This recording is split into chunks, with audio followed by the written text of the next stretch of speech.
Ezekiel. Chapter 31. And it came to pass in the 11th year, in the 3rd month, in the 1st day of the month, that the word of the Lord came unto me, saying, Son of man, speak unto Pharaoh king of Egypt, and to his multitude, whom art thou like in thy greatness? Behold, the Assyrian was a cedar in Lebanon with fair branches, and with a shadowing shroud, and of an high stature, and his top was among the thick boughs.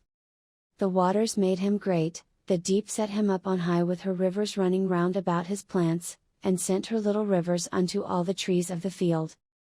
Therefore his height was exalted above all the trees of the field, and his boughs were multiplied, and his branches became long because of the multitude of waters, when he shot forth.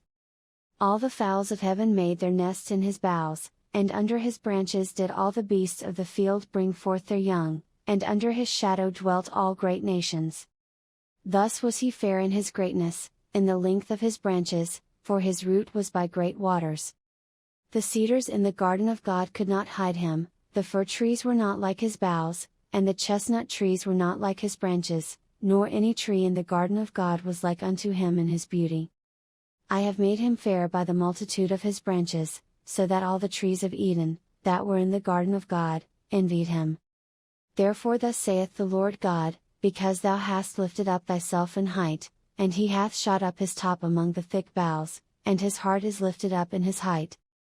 I have therefore delivered him into the hand of the mighty one of the heathen, he shall surely deal with him, I have driven him out for his wickedness.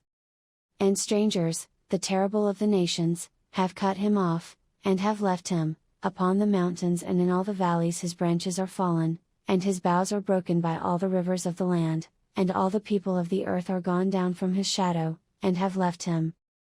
Upon his ruin shall all the fowls of the heaven remain, and all the beasts of the field shall be upon his branches.